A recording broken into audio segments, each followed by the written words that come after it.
जब प्राण तन से जाए भव रोग ना सताए। जब प्राण तन से जाए भव रोग ना सताए। जब प्राण तन से जाए भव रोग ना सताए। जब प्राण तन से जाए भव लोक ना सताए। यम दर्शना दिखाए। यम दर्शना दिखाए। जब प्राण तन से निकले इतना तो करना स्वामी।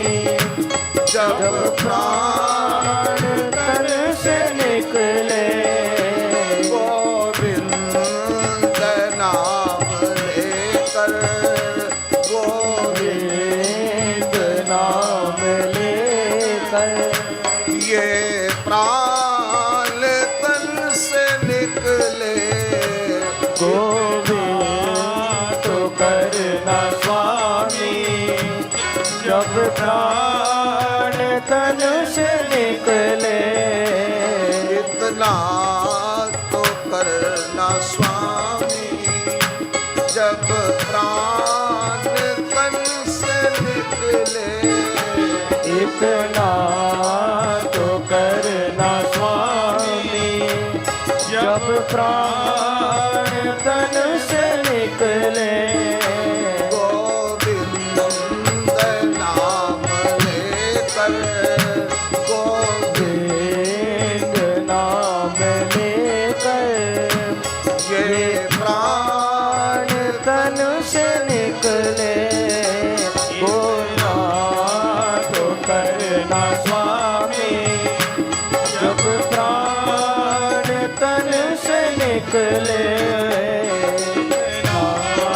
तो करना स्वामी। आज भीष्म पितामह प्रार्थना कर रहे हैं कि हे प्रभु, मृत्यु के समय हमारा गला रुंध जाए और मैं आपका नाम न ले सकूं, तो उससे पहले जो हमने आपका नाम लिया हो उसको आखिरी बार समझकर बिना बुलाए ऐसे ही आ जाना जैसे आज आए हो। तो भगवान ने कहा था, दादाजी हम आपके अंतिम क्षणों में अवश्य आएंगे। आज भगवान कुंती से कहते हैं, आप सब लोग व्यर्थ में झगड़ा कर रहे हो, आप किसी के लिए मैं नहीं आया, मैं तो अपने भीष्म पितामह के लिए आया हूं, जो मृत्यु शैया पर पड़ा हुआ हमारी रास्ता देख रहा है। भगवान भीष्म पितामह के पास आए और आकर के प्रणाम करते हैं और कहते हैं कि दादाजी, ये धर्मराज युधिष्ठिर ये कह रहे हैं कि मैंने सबको मारा है, आप इनकी शंका का समाधान कर दें, इनको ऐसा ज्ञान का उपदेश दें जिससे इनके अंदर का ये अंधकार समाप्त हो जाए, इनकी शंका का समाधान आप कर दें।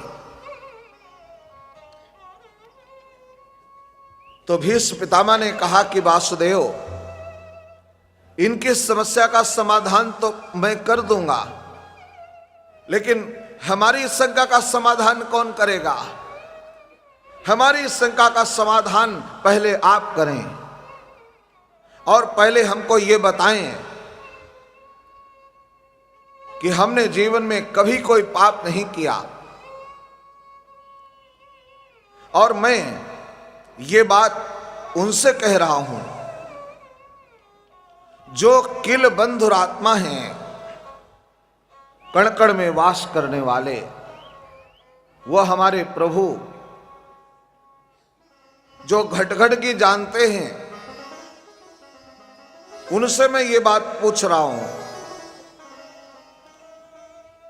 मेरा जीवन निष्पाप है, हमारा मन पवित्र है, हमारा तन पवित्र है, हमारी इंद्रियां शुद्ध हैं, फिर हमको ये बाणों के सैया पर क्यों सुलाया गया है? क्यों हमको इतनी वेदना हो रही है? मैंने अपने जीवन में कोई पाप नहीं किया, फिर हमको ये सजा क्यों भोगनी पड़ रही है? भगवान ने कहा, दादाजी आपने कोई पाप किया नहीं है, ये सच है। इसी से तो मैं आपसे मिलने आया हूं। नहीं तो अगर तुम पापी होते तो आज हम तुम्हारे सामने नहीं होते। तुमने कोई पाप नहीं किया है, इसीलिए तुमसे मिलने आया हूं। लेकिन आपने पाप किया नहीं है, परंतु अपने आंखों से पाप होते हुए देखा है, उसकी ये सजा है। कोई पाप करे तो देखना भी पाप है, किसी के पापों को सुनना भी पाप है। किसी के पाप देखना नहीं, किसी के पाप सुनना नहीं, और देख लिया सुन लिया तो किसी से कहना नहीं। भीष्म पितामह ने कहा, हमको हमने कौन सा पाप देखा है? भगवान कहते हैं, आप भूल गए होंगे, मैं नहीं भूला हूं, क्योंकि मैं ईश्वर हूं। मुझे सब कुछ याद रखना पड़ता है। जो आदमी आता है वो यही कहता है हमने कुछ नहीं किया, तो मुझे याद रखना पड़ता है। याद करो वो प्रसंग जब दुर्योधन और दुशासन द्रौपदी को सभा में खींच लाया था, और दुर्योधन ने कहा था कि इसकी साड़ी खींच करके इसको निर्वस्त्र कर दो। उस समय पर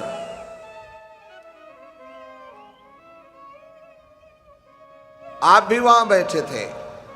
द्रौपदी ने आपसे कहा था कि हे दादाजी, जुए में हारा हुआ पति अपनी पत्नी को दांव पर लगाने का क्या अधिकार रखता है? आप न्याय करें। तो आपने कहा था कि दुर्योधन का अन्न खाने के कारण हमारी बुद्धि कुंठित हो गई है, और आप चुप रहे। आप जैसे ज्ञानी उस महासभा में बैठे हों और वहां पर इतना अन्याय होता रहे, आप चुप रहे। जब आप कुछ नहीं कर पाए, चुपचाप देखते रहे, तब द्रौपदी ने हमको बुलाया। तुम कहाँ छुपे भगवान, करो मत देरी,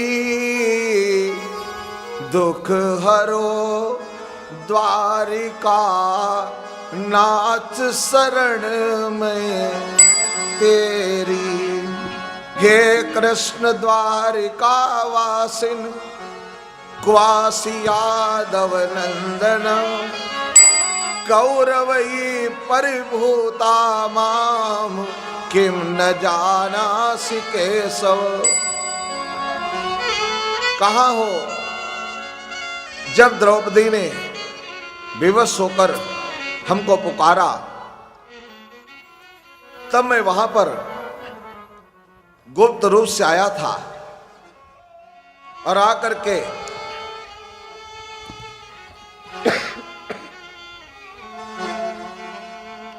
सब देखा। आज चुपचाप बैठे हैं, दुशासन साड़ी खींच रहा है। आप जैसे ज्ञानी सभा में बैठे हों और ये अन्याय होता रहे तो आपको उठकर चले जाना चाहिए था। आप उठ के नहीं गए तो आपने अपनी आंखों से पाप होते हुए देखा है, उसकी ये सजा है।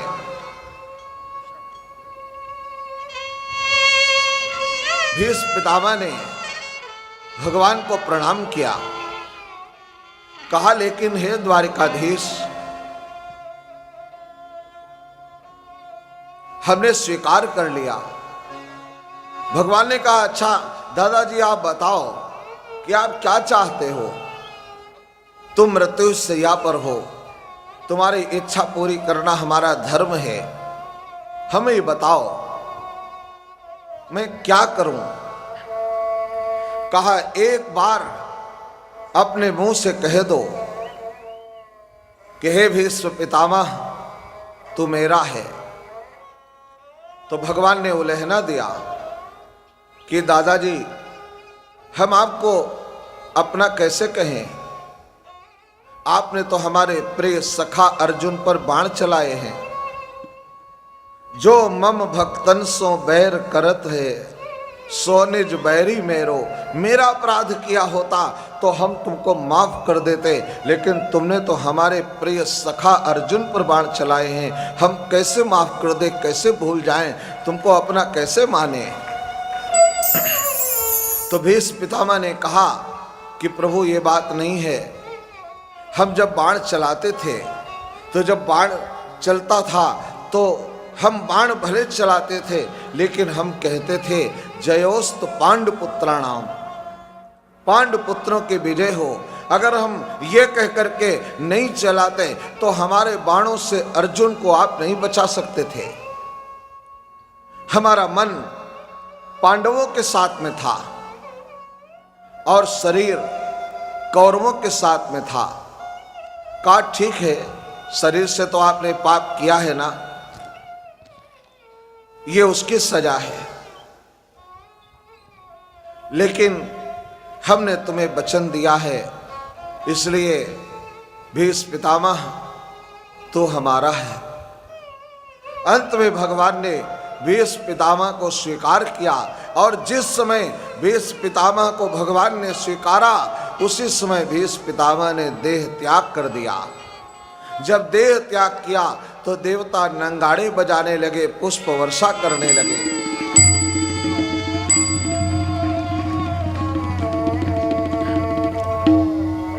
जिसके मृत्यु पर देवता नंगाड़े बजाएं, देवता पुष्प वृष्टि करें, उसी की मृत्यु धन्य है।